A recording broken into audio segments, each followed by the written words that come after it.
Hey everyone, my name is Ford from NorCal Thrills, and today I'm bringing you an update from California's Great America for April 24th, 2022.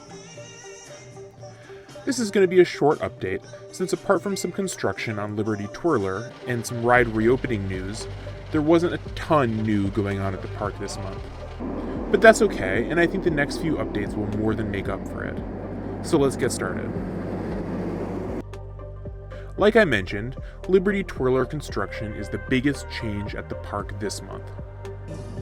Where this footage from last month shows no work walls up at the site, there are now a set of black work walls right in front of the construction area.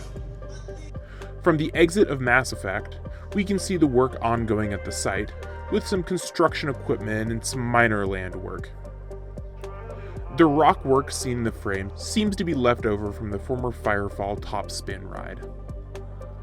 Liberty Twirler still seems to be pretty far from completion, but I expect work to start moving quicker if they're still pushing for an opening day in the early summer.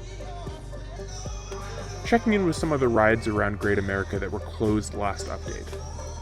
Orbit remains closed and similar looking to how it was last month. With summer unofficially starting in around a month, I'm unsure whether it'll hit its spring 2022 target opening date. Whitewater Falls reopened to guests and just in time for the weather to start to get warmer. Good to see the ride soaking patrons again. Drop Tower remains closed with a sign out front explaining the situation. The ride is a lot more put together than it was last month, and I look forward to it reopening soon. But the biggest reopening related change since our last update was Gold Striker, which finally reopened from its track work related closure to start the year. The crowds were backed up to the entrance of the ride today, and for good reason. The ride was running fantastically. I only got one ride in the middle of the train, but the first half of the ride in particular was much smoother, faster, and better than last year. Good for the park for keeping an amazing ride well maintained and continuing to thrill guests. Only a couple of miscellaneous updates this time around. First, today the park featured several dance teams performing both as groups and solo performers in front of Carousel Columbia.